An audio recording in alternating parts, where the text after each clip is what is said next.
Bonjour, aujourd'hui je vais vous parler d'une petite orchidée remarquable que l'on trouve en France dans certains départements mais qui est très rare. Il n'y a que quelques pieds dans des départements et la France continentale représente sa limite nord absolue. Elle ne pousse pas au-dessus, elle est beaucoup plus fréquente en Afrique du Nord.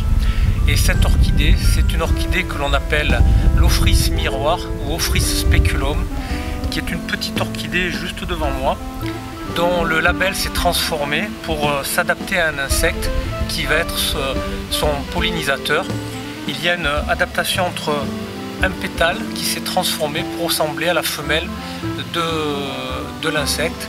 Et c'est la petite histoire de cette orchidée que je voudrais vous raconter. Cette orchidée est caractérisée par son label qui est bordé de poils rougeâtres et puis ce grand miroir bleu au centre, d'où son nom d'Ophrys miroir ou Ophrys speculum.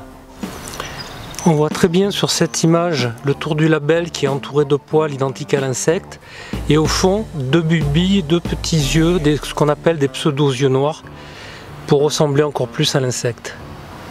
Pour l'histoire, il faut rappeler que la ressemblance entre ces fleurs d'orchis et le portrait d'un insecte posé sur une fleur avait tant frappé Darwin qu'il en avait fait des observations extrêmement minutieuses, sans parvenir cependant à élucider le problème.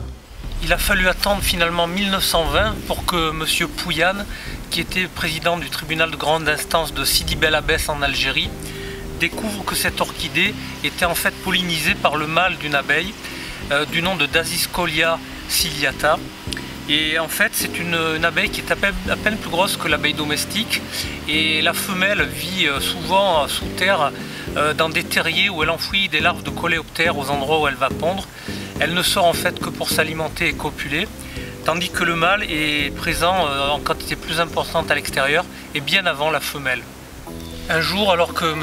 Pouyan se promène avec une poignée d'orchidées qu'il a cueillies, il s'aperçoit que des abeilles sont attirées et de façon frénétique autour du bouquet et qu'elles se jettent sur les fleurs sans se soucier de sa présence.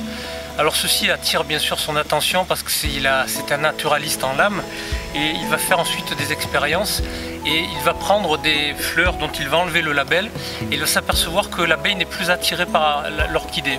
Ensuite, il prend un label qu'il pose par terre et il s'aperçoit que l'abeille vient se jeter sur le label comme si la fleur était entière.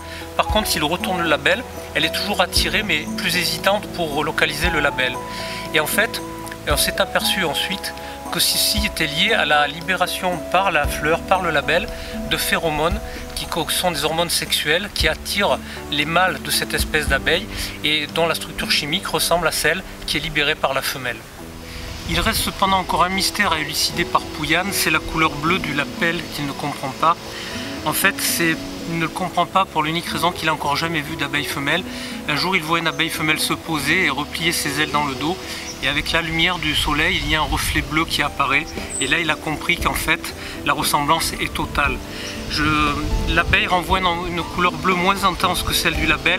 Mais si on faisait des études de longueur d'onde, je pense que les lumières sont à peu près situées au même niveau.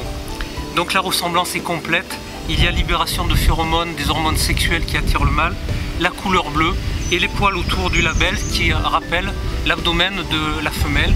Du coup, l'abeille mâle est complètement trompée, elle va être attirée, se jeter sur le label, croyant avoir affaire à une femelle.